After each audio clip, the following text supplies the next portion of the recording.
Hello friends, good afternoon. मैं संतोष यादव अपने YouTube channel आओ जी पढ़ो जी के माध्यम से गणित का एक नया अध्याय लेकर के उपस्थित हूँ। प्यारे मित्रों, पिछले अध्याय में आपने सीखा एक एक नियम जो बहुत ही महत्वपूर्ण था। उसकी थियोरी क्या है, उसका कॉन्सेप्ट क्या था और उसमें जो साधित उदाहरण थे वो मैंने आपके सामने प्रस्तुत किया। कुछ जो प्रश्न थे, जो सरल प्रश्न थे उनको और जो कठिन प्रश्न थे उनको ही मैंने उदाहरण सहित हल किया आपके सामने। प्यारे दोस्तों, आज एक नया चैप्टर लेकर के हाजिर हूँ जिसको हम अनुपात एवं समानुपात कहते हैं। इस चैप्टर का नाम है अनुपात एवं समानुपात। प्यारे दोस्तों, इसको ज़रा ध्यानपूर्वक सीखिएगा क्योंकि बहुत ही महत्वपूर्ण चैप्टर यह भी है और यह वनडे एग्जाम में और अन्य परीक्षाओं में आते रहता है। अनुपात एवं समानुपात। अनुपात एवं समानुपात। पहला है अनुपात।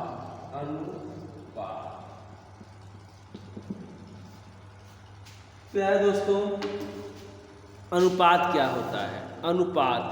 अनुपात से तात्पर्य है कि किन्हीं दो समान राशियों का तुलनात्मक संबंध, सजातीय राशियों का तुलनात्मक संबंध अनुपात कहलाता है। ध्यानपूर्वक इस चीज़ को समझिएगा। आज मैं अनुपात, रेशियो एवं प्रोपोर्शन, अनुपात और समानुपात की थियोरी पढ़ा रहा हूँ। इसको समझने की कोशिश करिएगा। इस पर आधारित आगे सूत्र पढ़ाऊँगा कि अनुपात किसे कहते हैं। अनुपात से तात्पर्य है कि दो समान राशियों का, दो सजातीय राशियों का तुलनात्मक संबंध, इसको हम अनुपात कहते हैं।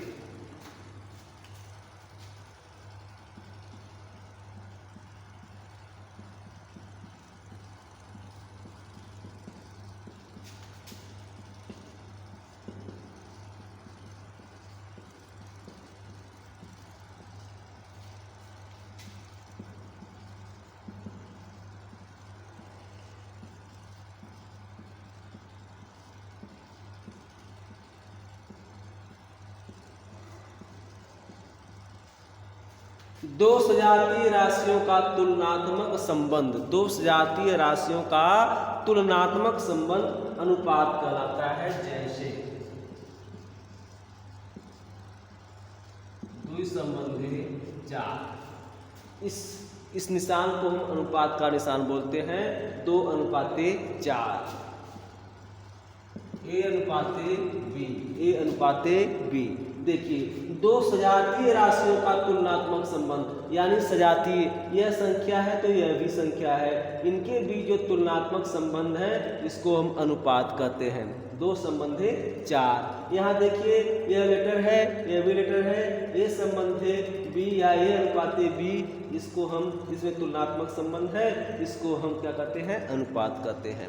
प्यारे दोस्तों, यदि आ जाता है 2:A या B:4 तो यह गलत है। यह विजातीय राशियों के बीच में संबंध है, इसका अनुपात हम कभी ज्ञात नहीं कर सकते। यानी अनुपात जो है दो सजातीय राशियों के बीच में ही हमेशा ज्ञात किया जाता है। और प्यारे दोस्तों, इसका कोई मात्रक नहीं होता है, इसका कोई मात्रक नहीं होता है। आइए मित्रों,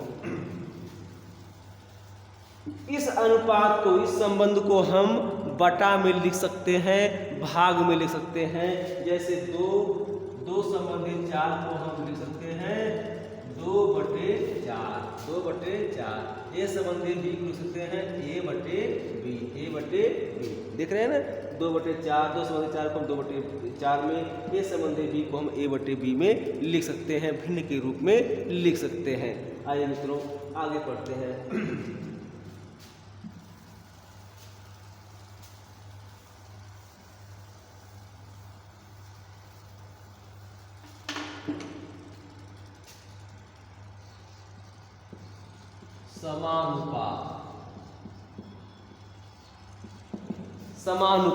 समानुपात यह है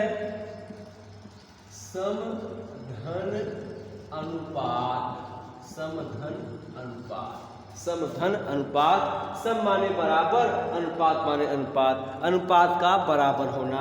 यानी दो अनुपात की समानता समानुपात कहलाती है। दो अनुपात की समानता समानुपात कहलाती है।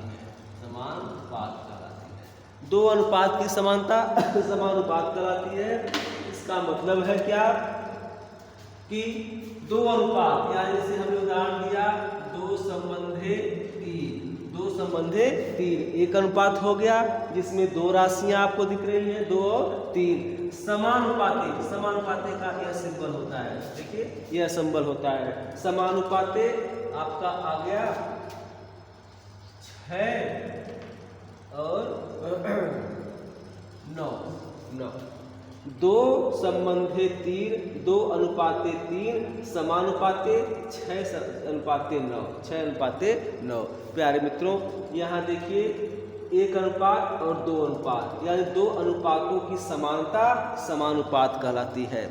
इसमें 4 राशियां हैं, एक अनुपात में 2 राशियां और दूसरे अनुपात में 2 राशियां। ध्यानपूर्वक समझिएगा, इस पर आधारित फार्मूला एक सूत्र है, वो भी मैं नीचे समझा रहा हूँ। एक राशि 2, दूसरी 3, फिर तीसरी 4, 6, चौथी 9। प्यारे मित्रों, अब इसको हम लिख सकते हैं, जैसे मैंने अनुपात बताया था, बटे के रूप में 2/3 और ये हो गया 6/9। जिस तरह से हम इस संबंध को, इस अनुपात को हम बटे में लिख सकते हैं, उसी तरह समानुपात को हम बराबर का निशान लिख सकते हैं, बराबर के रूप में लिख सकते हैं। ध्यान दीजिएगा, जिस तरह से अनुपात को हम बटे के रूप में लिखते हैं, उसी तरह समानुपात को हम बराबर के रूप में लिखते हैं। अब प्यारे मित्रों, अब यहाँ पे हम क्रॉस मल्टीप्लाई करते हैं। एक चीज़ पहले समझ लीजिए कि जब दो समानुपात में, जब 2 राशियाँ इधर 2 राशियाँ इधर होती हैं समानुपात में, तो इसमें 2 पद दिखाई देते हैं। एक बाह्य पद जो इधर है और एक मध्य पद जो बीच में है, मध्य में है, एक। देख रहे हैं ना? तो बाह्य पदों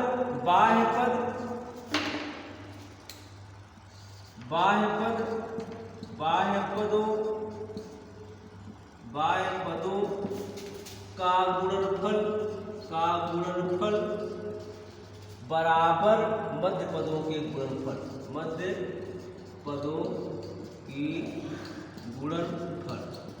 बाह्य पदों का गुणनफल मध्य पदों के गुणनफल के बराबर होता है। जैसे इसमें 2 और 9 बाह्य पद हैं प्यारे दोस्तों, तो इनका आपस में गुणा करते हैं तो क्या हो जाता है 18। अब बराबर मध्य पद है, देखिए यहाँ पर प्यारे मित्रों, इनका हम गुणा करते हैं तो कितना हो जाता है 6×3 18, यानी 18 बराबर 18। प्यारे दोस्तों, यहाँ पर देखिए, इसको हम क्रॉस मल्टीप्लाई करते हैं तो भी वही रिजल्ट निकल के सामने आता है। 9 दूनी 18 अब बराबर 6×3 18। तो इसका तात्पर्य प्यारे मित्रों कि समानुपात में 2 अनुपात होते हैं, उसमें बाह्य पदों का गुणनफल मध्य पदों के गुणनफल के बराबर होता है। आइए इस पर आधारित एक उदाहरण, एक सूत्र है, उसको हम देख लेते हैं।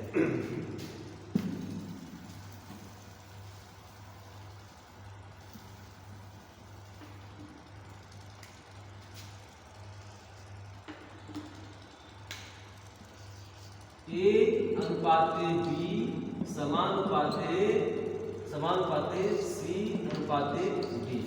A अनुपाते B समानुपाते C अनुपाते D। तो इसका तात्पर्य क्या होगा, बाह्य पद बराबर A और D बराबर मध्य पद BC। A गुणे D बराबर B गुणे C, यानी AD बराबर BC। प्यारे मित्रों, यह है अनुपात और समानुपात की अवधारणा। आज के लिए इतना ही। कल मैं फिर इन पर आधारित चैप्टर पर आधारित सूत्र और उसके क्या कहते हैं उदाहरण लेके प्रस्तुत रहूँगा। तब तक के लिए मैं संतोष यादव आपसे इजाज़त देता हूँ। आप स्वस्थ रहिए, मस्त रहिए। जय हिंद, जय भारत।